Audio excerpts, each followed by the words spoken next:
Healing reduction is weaker, healing's been rebalanced, and resilience now cuts Airborne CC. Big changes in the advanced server. First up, we've got some equipment changes to talk about. The healing reduction effect on items like Glowing Wand, Sea Halberd, and Dominance Eyes has been reduced from 50% down to 40%. This is part of an effort to balance out healing heroes, as the healing reduction effect was a bit too powerful, creating an imbalance between healing-based heroes and other types. This change should help healing heroes stay more effective, especially when facing off against teams stacking these items. Now let's talk about roaming Blessing Favor. This one has seen a slight nerf. The cooldown has been increased from 10 seconds to 15 seconds. This means you won't be able to trigger this blessing as often, but it's still going to be useful for roaming support heroes. Next, Revitalize has also been slightly nerfed. The healing you receive from this skill has been reduced from 25% to 20%. It's not a huge drop, but if you've been using Revitalize to stay alive in fights, you might feel this change just a little bit more. Moving on to Estes, one of the classic healing heroes. He's seen some changes to both his healing output and utility. His basic healing has been slightly reduced, but there's a new effect on his skill 1. Now it increases an ally's hybrid defense by up to 45.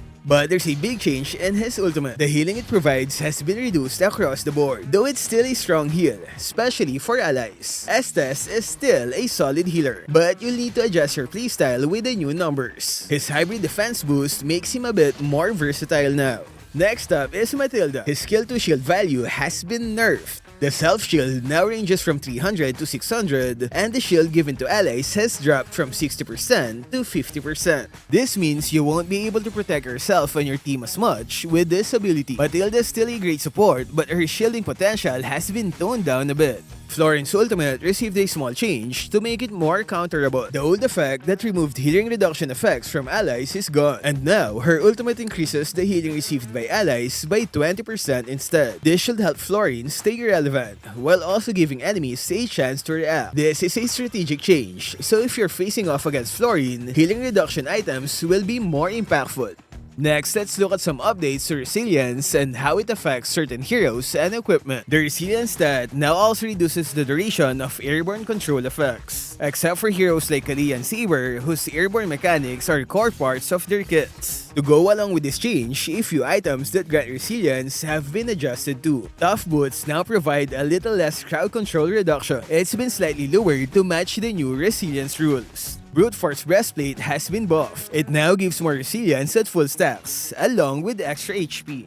As for Rock Potion, its old CC reduction effect is gone, and it's been replaced with 10% damage reduction instead. Speaking of Kalea, she's getting a few nerfs this patch. Her passive no longer knocks enemies back, her skill 2 dash doesn't travel as far, and her ultimate slam range has been slightly reduced. Kalea's crowd control and mobility have both been toned down, so you might feel a little less slippery in fights. Alright, moving on from the healing and crowd control stuff, let's talk about some hero buffs. First up, Lylia is getting some love in this patch. Her skill 2 cooldown has been reduced, now always being 6 seconds at all levels. Her damage is also getting a nice buff, and the gloom damage scaling is also being adjusted to keep it balanced across all levels. On top of that, her ultimate now has a new effect. It removes debuffs when used.